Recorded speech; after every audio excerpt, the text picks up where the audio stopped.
जय श्री राम सभी सनातनी भाइयों को। दोस्तों आज हम बात करेंगे दिल्ली में होने वाले चुनाव के बारे में। दोस्तों योगी आदित्यनाथ जी की ऑफिशियल एंट्री हो चुकी है दिल्ली में। दोस्तों आज 3 जनसभाएं थी योगी आदित्यनाथ जी की, जिसके अंदर योगी आदित्यनाथ जी ने ताबड़तोड़ हमला किया आम आदमी पार्टी और अरविंद केजरीवाल पे। आज हालांकि अरविंद केजरीवाल मुझे नहीं लगता सो पाएंगे रात भर, क्योंकि आज उनका दिन ही खराब था। क्योंकि आज दिल्ली के अंदर में योगी आदित्यनाथ जी के साथ साथ पुष्कर सिंह धामी जो कि उत्तराखंड के चीफ मिनिस्टर है और मध्य प्रदेश के चीफ मिनिस्टर मोहन यादव जी भी थे, और साथ ही साथ में भाजपा की तरफ से जेपी नड्डा जी भी खुद रैलियां कर रहे थे, जनसभा। दोस्तों आज चौतरफा हमला चल रहा था दिल्ली के अंदर में आम आदमी पार्टी और अरविंद केजरीवाल के इस भ्रष्टाचार के मॉडल ऑफ डेवलपमेंट के ऊपर में, और साथ ही साथ में उसमें तड़का लगाने का काम कर दिया कांग्रेस ने रोज एक प्रेस कॉन्फ्रेंस करेंगे, ये कल कह दिया था। आज भी उन्होंने प्रेस कॉन्फ्रेंस की, और जो लिक्वर घोटाला जिसमें अरविंद केजरीवाल, मनीष सिसोदिया सबको जेल हुई थी दोस्तों, उसके एक ऐसे सबूत, मतलब आप उनके जो सिटिंग एमएलए हैं दोस्तों नरेला से, उनका नाम है शरद चौहान जी, उनकी एक कॉल रिकॉर्डिंग दोस्तों प्रेस कॉन्फ्रेंस में, प्रेस मीडिया में सबको दे दी और पब्लिक को सुनवा दी वो बात कि वो बंदा जो सिटिंग एमएलए है वो खुद एक्सेप्ट कर रहा है कि उसकी बात हुई थी मनीष सिसोदिया से। किस तरीके से मनीष सिसोदिया ने उसको कहा था कि अगर हम ये नहीं करेंगे तो गुजरात में, पंजाब में, गोवा में जो चुनाव होने वाले हैं उसके पैसे कहां से आएंगे। ये इसको भी चिपका रहे थे ये स्कीम। ये बेचारा कैसे भी करके बच गया ना, तो ये खुद कह रहा है कि ये खुद जेल में होता, भगवान को बोल रहा है कि भगवान का आशीर्वाद था कि मैं बच गया। तो आप ये कॉल पहले सुनिए। आपको 10 लोगों को भेजा गया सर्वे करने। कौन है ये लोग? जस्मिन कौन है? पार्टी अरविंद जी के जो सबसे नजदीक रहते हैं, विभव, जस्मीन, नायर तो रहता है, अभी साथ ही रहता है। जो दिल्ली में अगर अरविंद जी समझ नहीं पा रहे आज भी, जो दिल्ली में बदनाम हुए अरविंद जी, वो किसने करवाया? नायर ने करवाया, क्योंकि जो दारू की पॉलिसी लेके आया नायर लेके आया पैसे के लिए।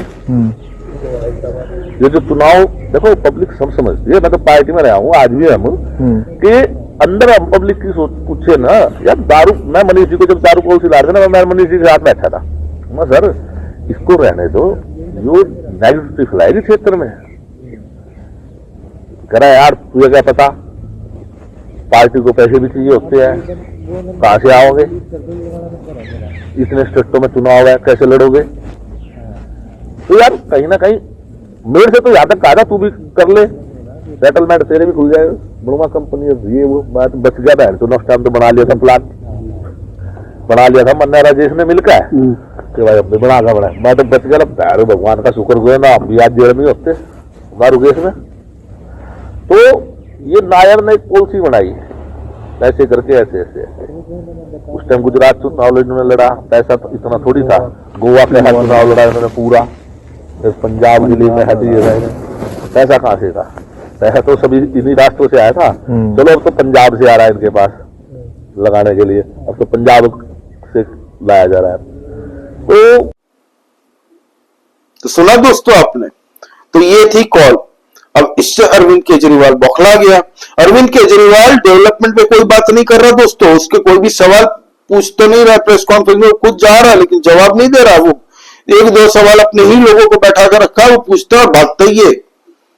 ये रोज क्या करता है, रोज आता है, आरोप लगा के भाग जाता है, आरोप लगा के भाग जाता है। अब चौतरफा हमला हो रहा है, कांग्रेस, भाजपा, हर एक लोग जहां जहां जनसभा हो रही है दोस्तों, और भाजपा की तरफ से दोस्तों एक एक साथ 5-5, 6-6 जगह जनसभाएं पैरेलली चल रही है, एक ही टाइम पे अलग अलग जगह पे। तो अरविंद केजरीवाल पागल हो रहा है। अब दोस्तों योगी आदित्यनाथ जी पे आज इनकी सबकी निगाहें थी कि योगी आदित्यनाथ जी क्या कहेंगे। योगी आदित्यनाथ जी ने तो हर चीज में घेरा इसको, चाहे वो सड़क के खड्डे हो दोस्तों, पूरी दिल्ली के अंदर में पीने का जो पानी लोगों को नहीं मिलता दोस्तों, काला नीला पीला पानी आता सबको नलों में, लोग कितने मारे जा चुके हैं, लोगों की तबीयत बिगड़ रही है ये गंदा पानी पी के। और अरविंद केजरीवाल चिल्लाता रहता है मैंने फ्री में पानी दे दिया। भाई तुम, ये फंडामेंटल राइट है, मिलना चाहिए, एहसान नहीं कर रहे हो तुम लोगों को पीने का पानी पहुंचा के, और वो भी काला पानी पहुंचा रहे हो ताकि अपने जो टैंकर माफिया है फल फूल सके और करोड़ों के रुपए गायब हो सके। खैर स्कैम कितना कितना हुआ ये मैं थोड़ी देर बाद बताता हूं आपको। पहले अरविंद केजरीवाल और आम आदमी पार्टी पर जो योगी आदित्यनाथ जी ने अटैक किया वो आप सुनिए, आप ये सुनिए दोस्तों वीडियो। इन्होंने यहां पे दिल्ली में भी घोषणा की कि मुन्ना और मौलवी को यहां पर पहले से ही ये लोग वेतन देते थे। आज दिल्ली की आर्थिक स्थिति इतनी बदहाल कर चुके हैं कि उनको भी कई महीनों का नहीं मिला, और जब वहां से हो हल्ला शुरू हुआ तो इन्होंने उसको डाइल्यूट करने के लिए कहा कि हम पुजारियों को भी देंगे। बहनों और भाइयों, मैं पूछना चाहता हूं अरविंद केजरीवाल जी से और उनकी पूरी टीम से, क्या किसी मंदिर के सुंदरीकरण की कार्य योजना को उन्होंने कभी आगे बढ़ाया? कभी बढ़ाया? मॉडल देखना तो आइए काशी में काशी विश्वनाथ धाम को देखिए। मॉडल देखना हो अयोध्या में श्री राम जन्मभूमि पर भगवान राम के भव्य मंदिर के मॉडल को देखो। मॉडल देखना हो तो प्रयागराज में आइए। प्रयागराज में महाकुंभ के आयोजन स्थल को देखो। आस्था का सम्मान ऐसे होता है। तो देखा आपने दोस्तों किस तरीके से योगी आदित्यनाथ जी ने कुछ सवाल पूछे हैं। दोस्तों योगी आदित्यनाथ जी ने यह भी बताया किस तरीके से उन्होंने उत्तर प्रदेश की कायाकल्प कर दी। दोस्तों पूरा उत्तर प्रदेश चेंज कर दिया। आज उत्तर प्रदेश के खाली प्रयागराज से एक महाकुंभ के जो विश्व का सबसे बड़ा आयोजन है दोस्तों, अपने आप में हर एक सनातनियों के लिए ये यज्ञ है। 2 लाख करोड़ से ज्यादा रुपए खाली उत्तर प्रदेश के महाकुंभ में आएंगे। पूरे देश से लोग घूमने आएंगे तो खर्चेंगे। उन्होंने कहा खाली प्रयागराज का एग्जाम्पल ले ले तू अरविंद केजरीवाल, तूने दिल्ली में क्या किया बता। कल हमने पूरी कैबिनेट के साथ में महाकुंभ में संगम में डुबकी लगाई। क्या तुम लगा सकते हो यमुना नदी में? अपने दिल्ली के जो यमुना नदी है वहां पे अपनी कैबिनेट के साथ डुबकी? तिल मिला गया अरविंद केजरीवाल, क्योंकि लोग और उत्साहित थे, योगी योगी के नारे दे रहे थे, लोग एकदम उत्तेजित हो रहे थे। और योगी जी कुछ बोलते हैं तो दोस्तों ये सवाल मीडिया में भी पूछा जाएगा, मीडिया भी दिखाएगी, और मीडिया दिखाएगी तो दिल्ली के और लोग भी सुनेंगे। इसलिए अरविंद केजरीवाल बौखला गया। हालांकि उसने आज पुष्कर सिंह धामी, मोहन यादव का जवाब नहीं दिया। उसने डायरेक्ट अरविंद केजरीवाल ने सियाना है अपनी एक रैली में जाके योगी आदित्यनाथ जी को पूछ रहा है, योगी जी आपने उत्तर प्रदेश के अंदर में एजुकेशन सिस्टम के लिए क्या किया? अबे चुनाव दिल्ली में होने हैं, दिल्ली का जवाब दे तू, उल्टे सवाल ना कर। योगी जी ने जो करना था कर दिया, चुन के वही आए हैं और चुन के वही आएंगे। 2 लाख करोड़ का तो ये खाली 45 दिन के अंदर में वहां पे पैसे आएंगे। अयोध्या में जो आ रहे हैं वो अलग, वाराणसी में जो आ रहे हैं वो अलग। पूरे उत्तर प्रदेश के अंदर इंफ्रास्ट्रक्चर देख लो, लॉ एंड ऑर्डर स्थिति देख लो, पीने का पानी मिलता है, लोगों को बिजली मिलती है, जो बिजली पहले नहीं आती थी दोस्तों। 8-8 10-10 घंटे लाइट जाती थी बिजली, तो ये सबको पता है भाई। आज की डेट में बिजली आती है, कई कई इलाकों में 2-3 घंटे जाती होगी, लेकिन मोस्टली जितने भी टीयर 1 टीयर 2 सिटीज है उत्तर प्रदेश की, बिजली पूरी मिलती है लोगों को। और बिजली के भाव भी 3.5 रुपए है रेसिडेंशियल में, जबकि दिल्ली में 9-10 रुपए है। तो उसका जवाब दो। जवाब देने के बजाय ये उल्टे सवाल पूछ रहा है योगी जी को, क्योंकि पता है इसको योगी जी अगर कुछ बोलना चालू करें तो भाई लोग इनकी बातों को सुनेंगे। आज की डेट में योगी जी कुछ भी बोल दे भाई, न्यूज बनती है, भौकाल है इनका। पूरे उत्तर प्रदेश को चमका रहे हैं वो। और तुम सवाल पूछ रहे हो एजुकेशन में उत्तर प्रदेश ने क्या किया? भाई कल कैबिनेट मिनिस्ट्री ने 3 नई यूनिवर्सिटीज को अप्रूवल दे दी। अब बताओ तुमने कितना बनाया पिछले 10 साल में दोस्तों? 3 हॉस्पिटल बनाए खाली, अब तक दिल्ली में 3 बने हैं। तीनों के तीनों शीला दीक्षित जी साइन करके गई थी और चालू हुआ था उनके टाइम में काम। 2 कंप्लीट हो चुके हैं, तीसरा अभी तक चल रहा है। बताओ। उसी में तो कल प्रेस कॉन्फ्रेंस करके कांग्रेस ने दिखाया था कि 382 करोड़ का भ्रष्टाचार हुआ, घोटाला, भ्रष्टाचार नहीं घोटाला हुआ 382 करोड़ का। उस पर जवाब नहीं दे रही है लोग। और एक वीडियो देखिए योगी आदित्यनाथ जी की। आम आदमी पार्टी ने एक सुनियोजित साजिश के अंतर्गत ओखला दिल्ली के अंदर उद्योग तो नहीं लगने दिए, कोई रुचि भी नहीं ली, लेकिन इसमें बांग्लादेशी घुसपैठियों को, रोहिंग्या को जरूर बसाने का काम किया है। आम आदमी पार्टी के नेताओं के घर में आधार बनाने की मशीन के माध्यम से आधार बांटे जाते हैं इन बांग्लादेशी घुसपैठियों को, और दूसरी तरफ उत्तर प्रदेश में न्यू ओखला के रूप में नोएडा की तस्वीर भी आप सबके सामने है। आज आप जाइए दिल्ली की सड़कों को और नोएडा की सड़कों को जाकर के देखो, जमीन आसमान का अंतर नजर आएगा। दिल्ली की सड़कों को और गाजियाबाद की सड़कों को जाकर के देखो, जमीन आसमान का अंतर नजर आएगा। देखा आपने, इनको झूठ बोलने की मशीन बता दिया, एटीएम मशीन। और सच बताऊं दोस्तों, ये फर्जीवाल और टीम ना पूरी इनकी पलटन, ये झूठ बोलने की मशीन है लोगों को बनाने की, इन लोगों को काटते हैं।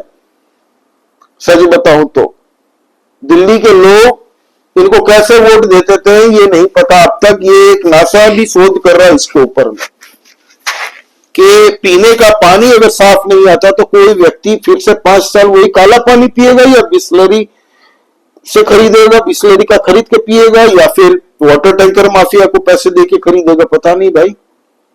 फिर भी ये जीत जाता है। हालांकि फर्जी इलीगल बांग्लादेशी और रोहिंग्या की बात आपने सुनी होगी, आदित्यनाथ जी ने कही है कि ये जो फर्जी राशन कार्ड, वोटर कार्ड बनवा के तुम जितवा रहे हो ना, जीत के आ रहे हो, ये पोल पट्टी भी अब सब समझ चुके हैं लोग। अब दोस्तों जेपी नड्डा जी ने एक बहुत जबरदस्त अपना बयान दिया है जिसमें पूरी तरीके से अरविंद केजरीवाल ने किसमें कितना भ्रष्टाचार किया वो बताया कि किस तरीके से जल बोर्ड में दोस्तों 28,000 करोड़ का घोटाला हुआ, घोटाला। फिर मेडिसिन में 300 करोड़ का, मोहल्ला क्लिनिक में 65,000 करोड़ का, छोटा मोटा तो ये हाथ नहीं लगाता भाई। फिर दूसरी आप बताओ क्लासरूम घोटाला 1300 करोड़, राशन कार्ड घोटाला 5400 करोड़, बस परचेज, बस खरीदी, जो बस खरीदते हैं उस खरीदी के घोटाला किया 4,500 करोड़। पैनिक बटन, अभी खुद पार्टी पैनिक में है, वो पैनिक बटन घोटाला 500 करोड़। आप ये जेपी नड्डा जी की ये सुनिए आप। इन्होंने कहा था कि मैं पानी दूंगा, मुफ्त पानी दूंगा। बताओ साफ पानी आता है क्या? पहले तो ये बताओ पानी आता भी है क्या? और आता है तो साफ आता है क्या? मित्रों जल बोर्ड में 28,000 करोड़ रुपए का घोटाला किया, 28,000 करोड़ रुपए का, और ऑडिट भी नहीं कराया। यानी चोरी तो की, सीना चोरी भी की, और टैंक माफियाओं को, टैंकरों के माफियाओं के हाथ पर दिल्ली की जनता को छोड़ दिया। ये हम सबको देखने को मिला है। यहां मैं ये भी बताना चाहता हूं, बतौर स्वास्थ्य मंत्री, इन्होंने बहुत बड़ा हल्ला डाला, मोहल्ला क्लिनिक, मोहल्ला क्लिनिक, मोहल्ला क्लिनिक। मोहल्ला क्लिनिक में बतौर स्वास्थ्य मंत्री बोल रहा हूं, 65,000 करोड़ रुपए का जाली टेस्ट का घोटाला कर डाला, जाली टेस्ट का। बोलो गरीब आदमियों के पेट पर लात मारी कि नहीं मारी? उनके हक को छीनने का प्रयास किया कि नहीं किया? दवाई का घोटाला किया 300 करोड़ रुपए का। छोटा मोटा घोटाला करता ही नहीं, छोटा मोटा घोटाला करता ही नहीं। 300 करोड़ रुपए का दवाई घोटाला, नकली दवाई गरीबों को खिलाई। ठीक बोला आपने, तभी तो आपदा आई। मित्रों, ये स्कूल की बात करते हैं, क्लासरूम की बात करते हैं। आपको जानकर के आश्चर्य होगा कि 1300 करोड़ रुपए का 1300 करोड़ रुपए का क्लासरूम का घोटाला कर दिया। क्लासरूम का घोटाला। ये जो ढोल पीटते हैं ना कि दुनिया में हमारे बारे में, स्कूल के बारे में कहा जा रहा है, ये दुनिया स्कूल के बारे में कहा जा रहा है, ये क्लासरूम का घोटाला भी, वह भी छोटा मोटा नहीं करते, 1300 करोड़ रुपए का क्लासरूम का घोटाला कर दिया। उसी तरीके से पैनिक बटन आजकल खुद पैनिक बटन दबा रहा है बचने के लिए। ये पैनिक बटन में भी 500 करोड़ रुपए का घोटाला किया। 500 करोड़ रुपए का राशन कार्ड में 5400 करोड़ रुपए का घोटाला किया और बस की खरीदी में 4500 करोड़ रुपए का घोटाला किया। कोई कुछ छोड़ा ही नहीं, सब जगह घोटाले पे घोटाला। कहता था मैं हर गली में सीसीटीवी लगाऊंगा, कहता था कि नहीं कहता था? लग गया क्या? लगा क्या? सीसीटीवी में भी 571 करोड़ रुपए का घोटाला किया। वक्फ बोर्ड में भी, वक्फ बोर्ड को भी नहीं छोड़ा। बनता है मुस्लिम भाइयों का बहुत चहेता, उनको भी नहीं छोड़ा। 100 करोड़ रुपए का घोटाला कर दिया। और बाकी तो छोड़िए, इसने हर तरीके से आपकी जेब काटने में भी कोई कसर नहीं छोड़ी। देखा किस तरीके से जेपी नड्डा जी ने सारे भ्रष्टाचार घोटाला इनका गिनाया है, और इन सब का जवाब इनको पूर्वजों को भी देना पड़ेगा। अगर ये जवाब नहीं देंगे तो अरविंद केजरीवाल और आम आदमी पार्टी सबके लेवल निकलेंगे चुनाव के बाद। भाजपा को एक बार आने दीजिए, नहीं भी आती है तो जांच तो एलजी और होम मिनिस्ट्री चालू करवाएंगे, क्योंकि इस लेवल पे भ्रष्टाचार हुआ भाई। 65,000 करोड़, 28,000 करोड़, 5,500 करोड़, 4,500 करोड़। अभी तो ये तो कुछ भ्रष्टाचार के ही नाम लिए हैं भाई, और कितने ऐसे होंगे। तो ये हाल है। पुष्कर सिंह धामी जी आज जब कर रहे थे ना दोस्तों, रोड शो था एक जगह पे और एक जगह जनसभा थे, हजारों की संख्या में लोग वहां पे खड़े थे। आप ये देखिए फोटो, हजारों की संख्या में लोग उनको देखने सुनने आए। तो भाजपा के बड़े बड़े लीडर आके दोस्तों अब ये 12 दिन के अंदर पूरी सर्कल घुमा देंगे दिल्ली में। ये जो अब तक 50-50% का था ना, ये आप देख लीजिएगा। चुनाव आते आते, वोटिंग का दिन आते आते दोस्तों, अरविंद केजरीवाल की पार्टी 20% के चांसेस में आ जाएगी, क्योंकि कांग्रेस भी अच्छा डेंट मारने की कोशिश कर रही है, रोज प्रेस कॉन्फ्रेंस कर रही है। हालांकि आज भी राहुल गांधी जी गए नहीं है रैली में, मुझे नहीं लगता, मैंने कोई ऐसी न्यूज अभी तक देखी नहीं है जब ये वीडियो रिकॉर्ड कर रहा हूं। अब राहुल गांधी जी की तबीयत कल खराब हो गई थी, ऐसा सुनने में आया था। आज क्या हुआ पता नहीं, आज भी उनकी रैली होनी थी, अब आज भी नहीं है। भाई साहब सीरियस नेता है ना भाई, उनको पता है वो अगर जाएंगे रैली करने तो हो सकता है कि 4-5 वोट भाजपा को एक्स्ट्रा मिल जाए। भाजपा के स्टार प्रचारक तो राहुल गांधी जी को ही मानता हूं मैं, और किसी को नहीं मानता हूं।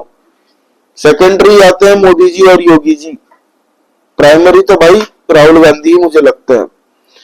फिर दोस्तों संदीप दीक्षित ने आज अरविंद केजरीवाल को अच्छा से रोला, 2 आरटीआई रिपोर्ट लगाई है, उनसे सवाल पूछा। संदीप दीक्षित ने सवाल पूछा अरविंद केजरीवाल के, भाई पिछले 10 साल में कितने हॉस्पिटल बनाए ये बताओ। जवाब है 3। तीनों शीला दीक्षित ने चालू करवाया था काम। अभी तक खुद से कुछ नहीं उखाड़ा अरविंद केजरीवाल की आम आदमी पार्टी ने। हालांकि मीडिया में कहां से छपवाते हैं, फर्जी लोगों को बेवकूफ बनाते हैं, और लोग वेरीफाई अब भी नहीं करते हैं। गूगल कर ले, पता चल जाएगा उनको। तो अरविंद केजरीवाल के जब स्पोक्स पर्सन को न्यूज डिबेट में शहजाद पूनावाला, प्रदीप भंडारी और हमारे और एक भाई है, वो पूछते हैं ना जब भी, तो तिल मिला जाते हैं, बोलते हैं हमारा छोड़िए, आप बताइए भाजपा के शासित राज्यों में आपने क्या किया। अरे चुनाव दिल्ली में, अरे तुम जवाब दो, कटघरे में तुम हो, भ्रष्टाचार के कटघरे में जो डेवलपमेंट नहीं हुआ, पूरी दिल्ली की जनता दौड़ाएगी इनको इस बार चुनाव में। दोस्तों आप ये देख लीजिएगा, चुनाव आते आते देखिए पूरा माहौल घूम जाएगा। और ये इस बार कांग्रेस भी समझ चुकी है। कांग्रेस भी अब छोड़ नहीं रही है चांस, क्योंकि अरविंद केजरीवाल की पार्टी अगर डूबेगी तो कांग्रेस चाहती है कि अपने पुराने वोटरों को फिर से रीगेन करने की, इसलिए कांग्रेस भी पूरी तरह अटैक कर रही है आम आदमी पार्टी को। अभी कांग्रेस का भी अटैक बोल रहे हैं कि रोज हम नया प्रेस कॉन्फ्रेंस करके खुलासा करेंगे, तो देखने में इंटरेस्टिंग होगा कि वो क्या कह रहे हैं। अब दोस्तों मजे की बात है, और एक आरटीआई में उसने सवाल पूछा है कि जितने भी गेस्ट टीचर थे दोस्तों 2013 से लेके 2022 तक, एक भी इन्होंने गेस्ट टीचरों को दोस्तों परमानेंट टीचर नहीं बनाया। सोचिए, एक भी गेस्ट टीचरों को परमानेंट टीचर नहीं बनाया इसने। डीटीसी एम्प्लॉइज को आप जाके पूछिए, वो भी आपको बताएंगे कि इस बार अरविंद केजरीवाल की पार्टी को वो लोग वोट नहीं देंगे। ऑटो ड्राइवर से पूछिए, ऑटो ड्राइवर में जो पहले एक तरफा वोट देते थे ना, अब कुछ दे रहे हैं कांग्रेस को, आधे से ज्यादा दे रहे हैं भाजपा को। दोस्तों अरविंद केजरीवाल को जो कुछ कुछ है ना मुफ्तखोर, वो मुफ्तखोर वो लोग अरविंद केजरीवाल को ही वोट देंगे। फिर योगी आदित्यनाथ जी ने यह भी कहा कि जो मुल्ले मौलानाओं को तुम जो 18,000 रुपए सैलरी देते थे, इस बार तो वो भी तुमसे बढ़ के हुए हैं। हालांकि मुस्लिम पूरी तरह से दोस्तों आम आदमी पार्टी को ही वोट देंगे, वो नहीं, उनको कोई मतलब नहीं है डेवलपमेंट से, बस भाजपा नहीं आनी चाहिए उनके लिए। और सोशल मीडिया में ऐसी कई वीडियो आपको अभी मिल जाएगी, आप अगर देखेंगे एक्स प्लेटफॉर्म खोल के, तो लोग वहां पे खुल के बोल रहे हैं भाई हमें भी पता है ये काम नहीं किया इन लोगों ने, सब के सब चोर है, फिर भी हम भाजपा को नहीं आने दे सकते, इसीलिए हमें मजबूरी में इन्हें वोट देना पड़ेगा। जब पूछा उसको कि कांग्रेस को क्यों नहीं देते, क्योंकि कांग्रेस हरा नहीं पाएगी भाजपा को, वो खुद बोल रहा है। तो इस तरीके से खेला चल रहा अभी।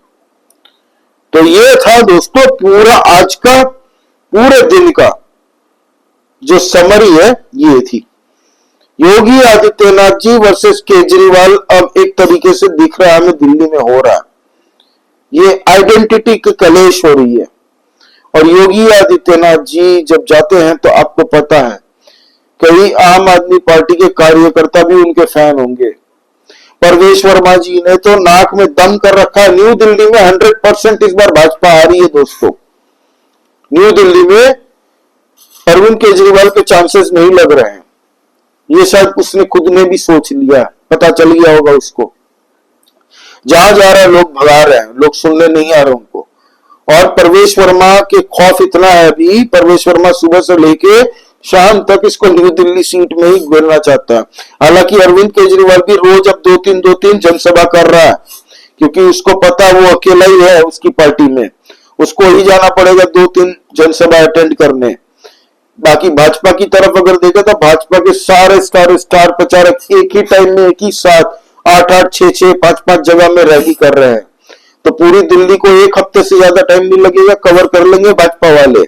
अरविंद केजरीवाल अगर सारे रोज करते गया तो भी जितना भी कवर करेगा, लेकिन भाजपा जी इतनी भीड़ नहीं जुटा पाएगा। अभी तो नरेंद्र मोदी जी भी आएंगे, अमित शाह जी भी आएंगे, योगी आदित्यनाथ जी की टोटल 14-15 रैली है, आज तो खाली 3 हुई है।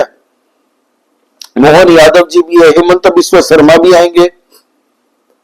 बताओ, एक से एक स्टार प्रचारकों की लिस्ट है दोस्तों, एक से एक।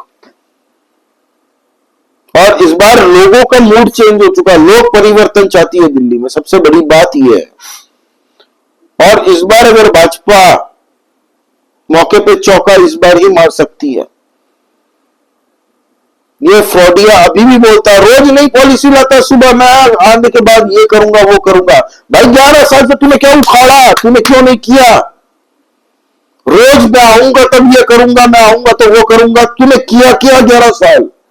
ये जवाब नहीं देंगे। भाजपा ने अपने राज्यों में क्या किया ये बताओ। अरे चुनाव यहां पे है, तू जवाब दे दे। गुजरात में जब चुनाव था, तूने जनता को जाकर पूछा था ना भाजपा ने यहाँ पे क्या किया? सारी सीटों में तेरी जमानत जब्त कर दी थी भाजपा ने।